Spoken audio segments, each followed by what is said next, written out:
Good morning my dear students. आज हम ऐसे टॉपिक पे बात करेंगे जो बहुत ही इम्पोर्टेंट है। ओके, हम कितना भी पढ़ रहे हैं बट फिर भी हमारे मार्क्स नहीं आ रहे। ठीक है, ये जो प्रॉब्लम है बहुत सारे स्टूडेंट के साथ होती है। वो बहुत अच्छा याद करते हैं, बहुत सब कुछ करते हैं, लेकिन एग्ज़ाम में जाके पता नहीं क्या कर देते हैं। ठीक है, अटैम्प्ट भी करने की कोशिश करते हैं बट वो एक पैटर्न के हिसाब से एक सिस्टमेटिक वे में रिप्रेजेंटेशन नहीं कर पाते हैं पेपर की, जिसकी वजह से उनके जो फाइनल मार्क्स हैं, जो फाइनल एग्ज़ाम में फाइनल मार्क्स होते हैं वो कम आते हैं। ठीक है, ये जो प्रॉब्लम है ये बहुत सारे स्टूडेंट के साथ है। ठीक है, तो एक जो स्किल होती है, पेपर को एक अटैम्प्ट करना एक स्किल है। ठीक है, उसको समझने के लिए हम आज का ये लेक्चर देखेंगे और कुछ इंपॉर्टेंट पॉइंट्स हैं, ऑलमोस्ट 10 पॉइंट्स हैं। अगर इनको आप एग्ज़ाम में, फाइनल एग्ज़ाम में जाके इम्प्लीमेंट करते हैं तो definitely you will get good marks. मतलब आप इतना नहीं सोच सकते, जितना आपके पहले आ रहे थे उससे बहुत अच्छा इंप्रूवमेंट लगेगा आपको। ठीक है, और जितने भी टॉपर्स होते हैं ना वो इन्हीं स्ट्रेटजीज़ को फॉलो करते हैं।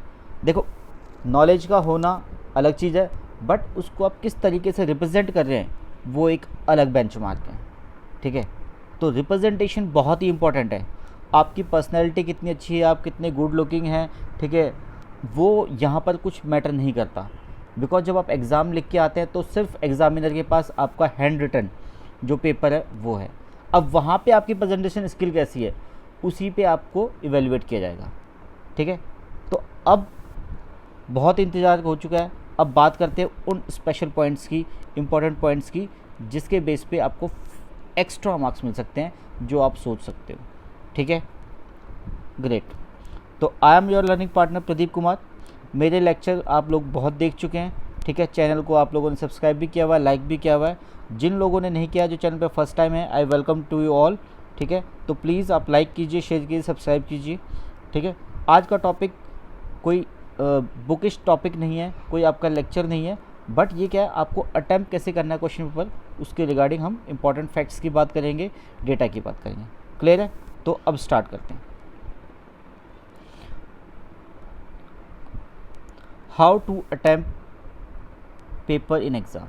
ठीक है, आपको क्वेश्चन पेपर को कैसे अटैम्प्ट करना है, मतलब सबसे पहले आप क्या करेंगे। ठीक है, तो सबसे इंपॉर्टेंट चीज़ जो मैं आपको बता रहा था क्या होती है, प्रेजेंटेशन। प्रेजेंटेशन आपकी पेपर पे इतनी अच्छी होनी चाहिए कि आप एग्ज़ामिनर को इम्प्रेस कर पाएँ। आपका जो राइटिंग स्किल है, ठीक है, आपका जो नॉलेज का जो स्किल है, जब डाटाबेस जो आपने 6 महीनों में 1 साल के अंदर बुक्स को पढ़ के, अपने सब्जेक्ट को पढ़ के अपने आप में जो स्किल डेवलप किए, उसको आप रिप्रेजेंट करें एक प्रॉपर तरीके से, तभी आपको मार्क्स मिलेंगे। तो अब प्रेजेंटेशन के अंदर 3 चीज़ें बहुत ही ज़्यादा इंपॉर्टेंट है। सबसे पहले आपकी हैंड राइटिंग, बिकॉज वहाँ पर आप टाइपराइटर से नहीं कर रहे, आप लैपटॉप पे काम नहीं कर रहे हैं, आपको हैंड रिटन पेपर देना है। ठीक है, अभी भी इंडिया के अंदर ऑलमोस्ट सभी एग्ज़ाम्स में क्या होता है, हैंड रिटन पेपर होता है। ठीक है, तो आपको वहाँ पे ये करना है। इवन आपकी यूनिवर्सिटीज़ हैं, आप यूनिवर्सिटी स्टूडेंट हैं तो हैंड रिटन ही होगा आपका। ठीक है, 100%। तो आपको हैंड राइटिंग आपकी बहुत अच्छी होनी चाहिए। ठीक है, सो दैट आपका जो मैसेज है, आपका जो डेटा है, आपकी जो इन्फॉर्मेशन है, आपका जो इवेलुएटर है वो ईज़िली उसको रीड कर पाए। ठीक है, उसको अंडरस्टेबल हो। क्लियर? उसके बाद आपकी राइटिंग अच्छी है, लेकिन अगर आपने डायग्राम्स, लेबल डायग्राम्स को इंक्लूड किया हुआ है, सपोज एक एग्जांपल देता हूँ, अगर आपका सब्जेक्ट सपोज फर्स्ट ईयर के अंदर क्या आता है, एक बीटेक के अंदर एक सब्जेक्ट है फर्स्ट ईयर में, मैन्युफैक्चरिंग प्रोसेस, उसमें क्या आता है, वेल्डिंग है, कास्टिंग है, फाउंड्री है।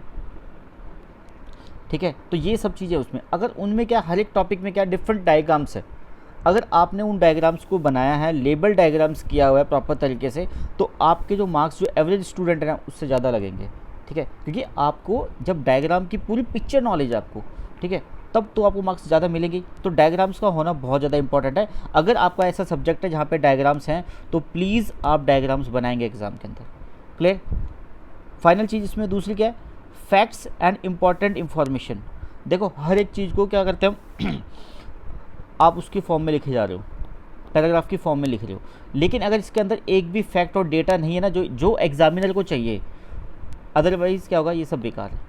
तो हमें स्पेशल जो फैक्ट्स, किसी भी चीज़ से रिलेटेड जो फैक्ट्स हैं उनको डालना है, इंपॉर्टेंट इन्फॉर्मेशन है उसको इंक्लूड करना है अपने आंसर के अंदर, तभी आपको मार्क्स मिलेंगे, अदरवाइज़ नहीं मिलेंगे या नॉमिनल मार्किंग हो जाएगी। सपोज 10 में से आपको 3 दे दिए, 4 दे दिए, ये चलेगा। लेकिन अगर 10 में से आपको 8 अबव चाहिए, तब आपको ये तीनों चीज़ें इंक्लूड करनी पड़ेंगी। आपकी हैंडराइटिंग अच्छी होनी चाहिए, लेबल डायग्राम होने चाहिए, फैक्ट्स और इन्फॉर्मेशन आपकी इंक्लूड होनी चाहिए आपके एग्जाम में, ठीक है। सेकेंड इंपॉर्टेंट पॉइंट क्या हमारा, attempt the best question first and so on. इसका मतलब आपको सबसे पहले वो क्वेश्चन अटेम्प्ट करना है जो आपको 100% आता है।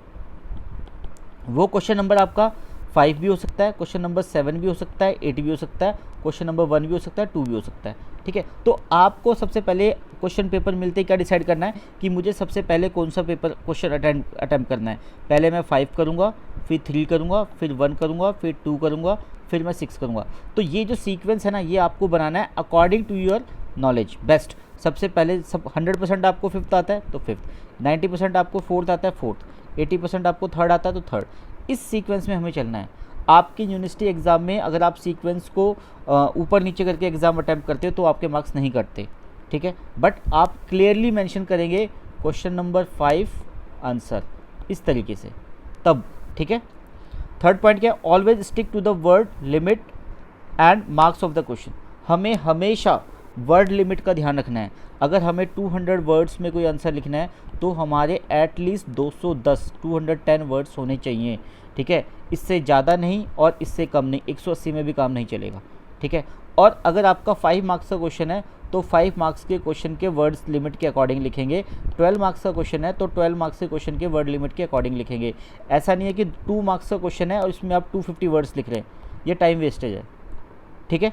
ऐसी गलती नहीं करनी है कि बहुत सारे स्टूडेंट क्या करते हैं, अगर उसको 5 मार्क्स का क्वेश्चन आता है बहुत ज़्यादा, उसने 10-12 पेज भर दिए 5 मार्क्स के क्वेश्चन पे, तो ये चीज़ गलती नहीं करनी है, ठीक है। क्योंकि मार्क्स आपको 5 से ज़्यादा मिल नहीं सकते। आप वहाँ पे क्या कर रहे हैं, अपना टाइम वेस्ट कर रहे हैं अटैम्प्ट करके उसको ज़्यादा लेंथी बना के, ठीक है। तो वर्ड लिमिट के अंदर ही हमें काम करना है, ठीक है। Fourth and important point, always start with the good speed of handwriting so that no question left behind unwritten. हमेशा एक चीज़ याद रखते हैं, कुछ स्टूडेंट क्या करते हैं स्टार्टिंग में तो क्या करते हैं, बहुत ही स्लोली हैंड राइटिंग अच्छी बना रहे हैं, डायग्राम बना रहे हैं, बहुत स्लोली काम कर रहे हैं, लेकिन लास्ट में क्या हो रहा है, उनके पास 30 मिनट्स बचे और उन्होंने सिर्फ 2 क्वेश्चन करे हैं अभी। तो उस चीज़ का भी कोई फ़ायदा नहीं है। आपको स्टार्टिंग से ही अपनी एक नॉमिनल स्पीड, एक गुड हैंड राइटिंग जो स्पीड है वो बना के चलनी है, ताकि आप फाइनल 3 घंटे के अंदर 3 आवर्स में आपके जो जितने भी क्वेश्चन आपको अटैम्प्ट करने हैं, 5 क्वेश्चंस होते हैं ऑलमोस्ट, मतलब बीटेक के अंदर, ठीक है। 8 आते हैं, उसमें से 5 करने होते हैं मैक्सिमम के अंदर। अदरवाइज़ ये चीज़ वेरी करती है यूनिवर्सिटी, ठीक है। तो आप उस चीज़ को देख लीजिएगा, ठीक है। तो हमें वो स्पीड मेंटेन करनी है जिससे हमारा कोई भी क्वेश्चन बचे ना लास्ट में, ठीक है। वो चीज़ कैसे पता लगेगी, आप एग्ज़ाम से पहले 1-2 बार हैंड रिटन प्रैक्टिस करके देखिए, तो आपको पता लग जाएगा कि आप कितने क्वेश्चन कितने घंटे के अंदर कर रहे हैं, ठीक है। अगर आप लैग कर रहे हैं तो अपनी स्पीड को थोड़ा इंप्रूव कीजिए, क्लियर। फिफ्थ पॉइंट क्या है, try to minimise the error and overwriting. अब देखो कुछ बच्चों की आदत होती है, कुछ गलत हो गया उसको ऐसे काटेंगे, ये करके ऐसे क्रॉस करेंगे, ऐसे नहीं करना। अगर कुछ गलत भी हो गया तो आप सिंगल एक लाइन से उसको कट कीजिए, इट्स सफिशिएंट। एग्जामिनर को सिंगल कटिंग से भी पता लग रहा है कि आपने इसको कट किया है, बट हमें अवॉइड करना कि कोई भी कटिंग ना हो और एरर ना हो, ठीक है। फिर भी अगर हो जाती है तो सिंगल लाइन से आप कट करेंगे, ये नहीं कि आप उसके ऊपर कट करे जा रहे हैं और ओवर राइट कर रहे हैं, ठीक है। इसी का ध्यान है, ये इरिटेशन क्रिएट करती है एग्जामिनर का, ये बहुत ही आपका क्या बैड बिहेवियर शो करता है, क्लियर। 6 पॉइंट क्या, don't waste the time to solve the extra question. कई बार क्या होता है कि हमें 5 क्वेश्चन आते हैं लेकिन हमें 6th भी आता है, तो हम क्या करते हैं 6 के 6 सॉल्व कर रहे हैं, तो वो भी नहीं करना है। वो क्या करता है, एग्जामिनर को इरिटेट करता है कि आपको जितने करने थे उससे आपने एक्स्ट्रा किया, तो वो उसका जो मार्किंग जो होता है ना, मार्किंग जो होती है उसके अंदर वो एक्स्ट्रा प्रॉब्लम क्रिएट करता है। तो ऐसी गलती भी नहीं करनी है, हमें इम्प्रेस करना है हमारी नॉलेज से, हमारी प्रेजेंटेशन से एग्जामिनर को, इरिटेट नहीं करना है। तो एक्स्ट्रा क्वेश्चन सॉल्व करके आप इरिटेशन कर रहे हैं और कुछ नहीं कर रहे हैं, तो अवॉइड कीजिए एक्स्ट्रा क्वेश्चन सॉल्व करना, ठीक है, क्योंकि उसके मार्क्स तो मिलने नहीं है, ठीक है। 7th पॉइंट क्या, highlight the important data and facts. जो भी इंपॉर्टेंट डेटा है आपका उसको क्या करोगे, आप हाईलाइट करोगे, ठीक है। सपोज़ कहीं पे कोई डेट लिखी हुई है उसको करोगे, किसी साइंटिस्ट का नाम है उसको हाईलाइट करोगे, कोई इंपॉर्टेंट इन्फॉर्मेशन लिखी है वहाँ पे भी आप पेंसिल से हाईलाइट कर सकते हो, या कोई कलर पेन है आपका, ब्लैक पेन है, ब्लू से आप पेपर अटैम्प्ट करें तो ब्लैक पेन से आप हाईलाइट कर सकते हो चीज़ों को, क्लियर। 8 पॉइंट क्या, ऑलवेज, इसमें कुछ चीज़ें आपको हमेशा कैरी करनी है। 8 पॉइंट में आपका एडमिट कार्ड, बगैर एडमिट कार्ड के आपको एंट्री नहीं मिलेगी एग्जामिनेशन सेंटर में, तो एडमिट कार्ड प्लस आपका कॉलेज का आईडी, कॉलेज आईडी भी आपको हमेशा कैरी करनी है कि आप किस कॉलेज से हैं, क्योंकि हमेशा क्या होता है आपका कॉलेज का सेंटर दूसरे कॉलेज में पड़ता है, तो आपके कॉलेज की ID plus university admit card आपके पास हमेशा होना चाहिए, ठीक है।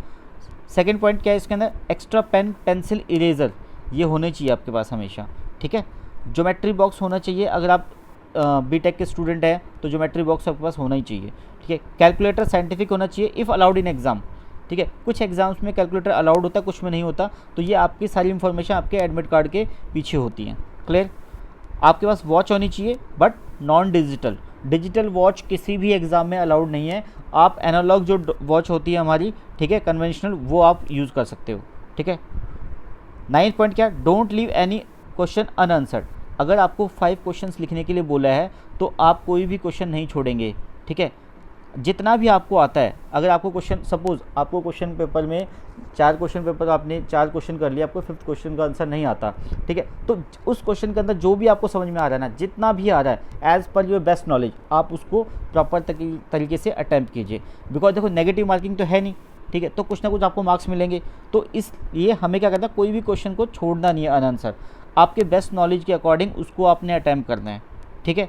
और 10th पॉइंट, सबसे important point, believe in your self, you can do it. अपने आप पे यकीन रखो, ठीक है, कॉन्फिडेंस होना चाहिए आपके अंदर कि आप अटैम्प्ट कर सकते हैं। हमारे कॉन्फिडेंस से ही हमारी आधी चीज़ें ख़त्म हो जाती हैं। जो फोबिया होता है ना, उसको ओवरकम करने के लिए हमें क्या चाहिए, कॉन्फिडेंस चाहिए। तो आपको अपने ऊपर बिलीव होना चाहिए कि आप गुड मार्क्स ला सकते हैं, ठीक है। So best of luck to all. I am your partner Pradeep Kumar, learning partner Pradeep Kumar, okay. तो लेक्चर को आप लाइक कीजिए, शेयर कीजिए, सब्सक्राइब कीजिए, okay. Best of luck, thank you so much.